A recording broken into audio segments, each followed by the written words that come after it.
New update. My 26F mom, 43F, started dating my biological father, 45M, after he's been absent from my life for 26 years. I was adopted by my grandparents when I was 2 because my mom's struggling with addiction. My bio dad has never been in the picture. Recently, my mom left her abusive husband and started a relationship with my bio dad. She's suddenly pushing him on me, saying he's sorry and full of regret, though he's been absent my entire life. This feels like a huge betrayal to me. Original post. This might be long, so please bear with me. My mom had me 9 days after her 17th birthday. My dad was 19. They were not and have never been in a relationship. My mom eventually started dating another guy who she got engaged to when she was 19. He sadly committed suicide a week before they were supposed to get married. This obviously had an emotional toll on my mother and kicked off a 16-year addiction to pills and IV drugs. My grandparents, her mom and dad, legally adopted me when I was 2 and raised me as their own. They are both insanely good people. Words aren't enough to express everything they did for me and how much I love and adore them. Mom was very in and out of the picture, would disappear for months at a time, randomly show up to my grandparents to visit me, when in reality she was asking them for money or something else she needed, then would disappear again. In and out of jail, married 4 times, all to very abusive men, all the works. I'm happy to say she did eventually overcome her addiction and has gotten a master's degree and is working on her doctorate. She's an addictions counselor now. We have mended our relationship and speak every day, though I travel for work, so seeing each other in person is more difficult. My dad has never had much to do with me. I met him for the first time when I was in 3rd grade, when my mom went behind my grandparents' back and took me to his house. I've never seen him again. When I was about 16 or 17, I found him and was able to obtain to his phone number. We did text occasionally back and forth until I was 21. It was mostly me reaching out, and we never talked about anything personal. I tried to get to know him, asked him to go to lunch, invited him to my high school graduation, etc., and he always had an excuse. We never met in person. I invited him to my college graduation, which he said he would come to. The day before, I asked him if he was still coming, and he blew up on me, told me he wasn't coming, he didn't consider me his daughter, etc. I blocked him and haven't spoken to him since. Obviously, we had a very surface-level relationship. If I saw him in a crowded room, I would have no idea who he was. He's a stranger to me. He has 2 other sons by another woman he was with who he actually raised. Fast forward to a month ago, my mom leaves her current husband, who was also incredibly physically and mentally abusive. She has been with him for 14 years. She's left him multiple times before, but always goes back. This time, she seemed to be sticking to it. She moved back to our hometown. Her and my stepdad moved to Florida when I was 18 and got a job. She eventually ends up telling me she's living with and having a full-on relationship with my biological dad. She asked me to not tell my grandparents yet. A couple of days ago, she ends up telling them. Neither are very happy about it, obviously. My grandpa really despises this man. He's had to see the emotional fallout over the years he's caused me and wants nothing to do with him. My grandma didn't seem happy either, but my mom told me she's went over there and visited with him and his sons. My dad's son just had a baby and she wanted to visit with him. My mom is adamant that she loves him and always has and always will, which is coming out of left field for me. She's always shit-talked him into the ground in the past, and like I said before, they never dated, as far as I'm aware. She's been shoving him down my throat lately, always talking about how great he is, telling me I need to message him and talk to him, how he's sorry for not being in my life, how they've both talked about how bad they were to me and how they're full of regret.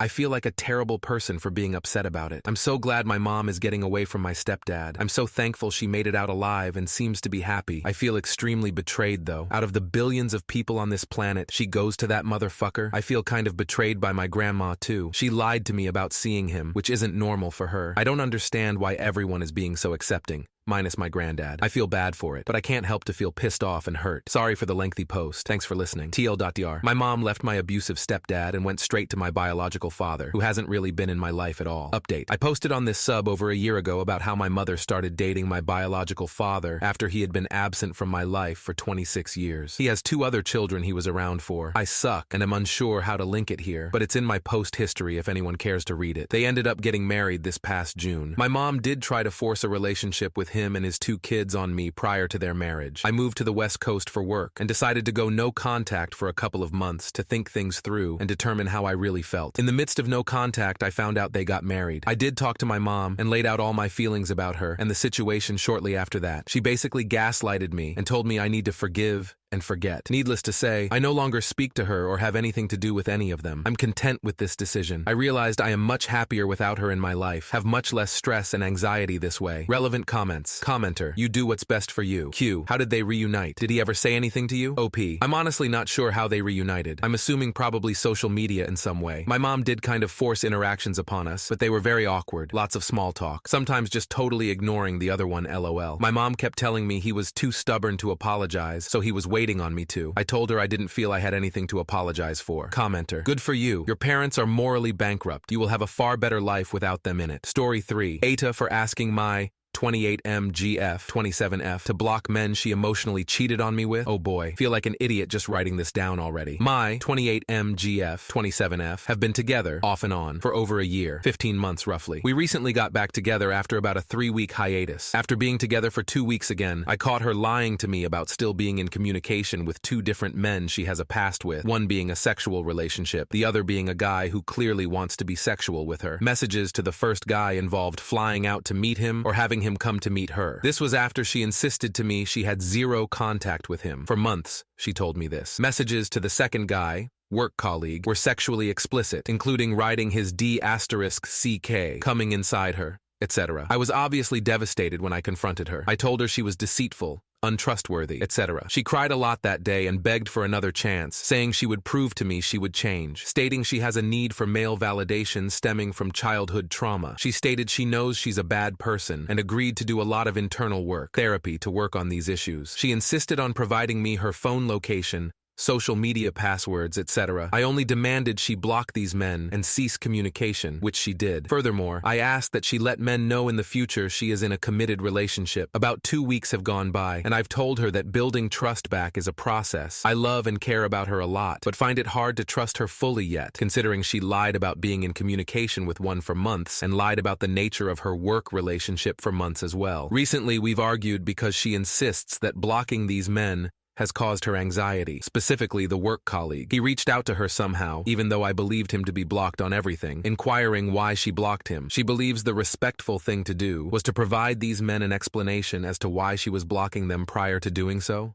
She says her anxiety is due to burning bridges and insists she wants to maintain a professional relationship. I've stated that's not really my issue, and both of them turned their professional relationship into something else when they began sexting one another. I'm simply at a loss. I can't fathom how this can be causing her more anxiety than the way I'm feeling since discovering she was doing all this behind my back. She believes I'm being controlling for asking her to block these men, or for asking her to respect our relationship and inform men who hit on her that she is in a relationship. I feel like I'm going crazy having to explain that this is a bare minimum requirement in a relationship. I've asked her how she would feel. Having read the messages I did, she said she would have broken up with me. I've asked her how would she feel if I insisted on being respectful to women who I had sent sexually explicit messages to, and she said, I don't know. She fully admits time and time again that this is all her fault and has now stared she hates her life. She states she knows she was in the wrong, but I'm not being sympathetic to how she feels, that I'm being controlling for insisting she cease communication with men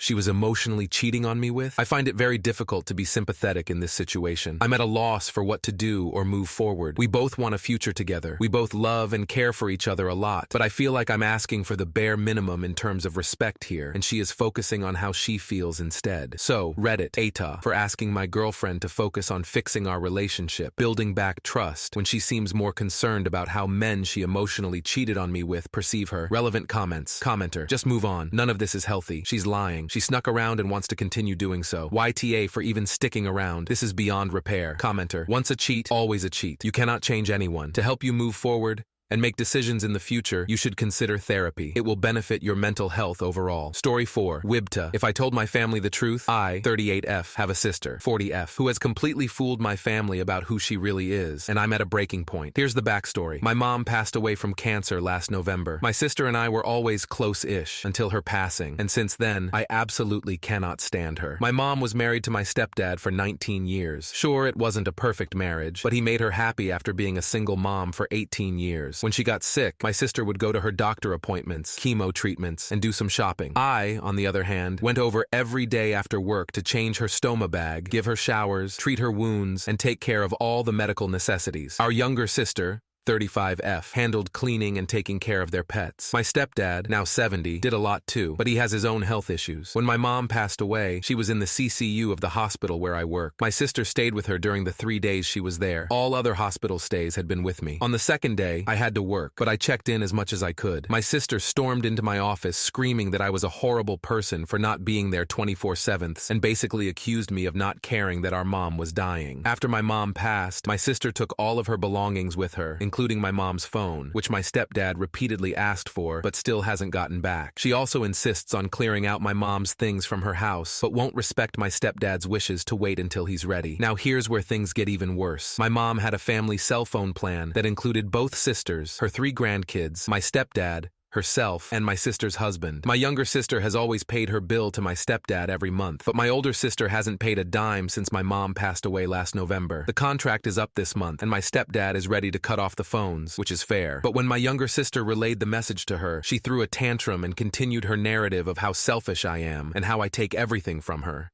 She rarely had anything to do with my stepdad while my mom was alive, and her kids weren't even allowed to call him Papa while all the other grandkids did. After my mom's death, she tells everyone that she's the only one who took care of her, completely disregarding that she didn't have a job while my younger sister and I were balancing work and care responsibilities. Everyone believes her, but I honestly don't care because I know what I did for my mom. What grates on me is that no one corrects her. The life insurance situation is another mess. My mom took out life insurance 2 months before her diagnosis. I was the beneficiary, and it was meant to pay off some things so that no one would have to worry, including setting up savings accounts for all the grandkids. However, the payout was contested, so we only got a portion after 6 months. My sister helped pay some bills from my mom's account, including surprise debts we had no idea existed, which left us with much less than we anticipated. Fine, whatever. But now she's telling everyone that I kept the money and screwed over the family, and once again, they all believe her. I try not to care what they think, but she never stops talking about it. Meanwhile, she took money from the account to buy her kids' cars and pay off her car loan, things we never agreed on. I don't even mind that part as much as the lies. I'm just sick of her making me look like the bad guy. And don't even get me started on how she treats my stepdad. She talks so much crap about him, even though she has borrowed nearly $5,000 from him since my mom passed, and he's been paying her cell phone bill for the last year. But the family, who never even talks to my stepdad anymore, believes her nonsense that he's a tight ass with money. How is this logical? I'm at the point where I just want to tell everyone the truth, get it off my chest, and then tell them all to F off. But is it even worth it? Would I be the asshole for doing that? I miss how my family used to be, but I'm tired of the drama and the lies. Relevant comments. Commenter. Tell everyone and bring the receipts, right? At this point, you've got nothing to lose. Bringing the receipts would help clear your name and show everyone the truth. Commenter. My mom's sister did such similar shit when their uncle passed away and stole a shit ton of money from my great uncle while he was suffering with dementia, faked that he was in a great home when it was awful, and used what was supposed to be inheritance for mom's 2 kids and her sister's 2 kids, and used it to buy a big-ass RV instead and fund a 5-star trip all around Australia. Absolutely take her to the cleaners and show everyone for what she is. Thank you so much for watching until the end. If you enjoyed our videos, please don't forget to like, share, and subscribe to stay updated with our latest ones. Have a great day.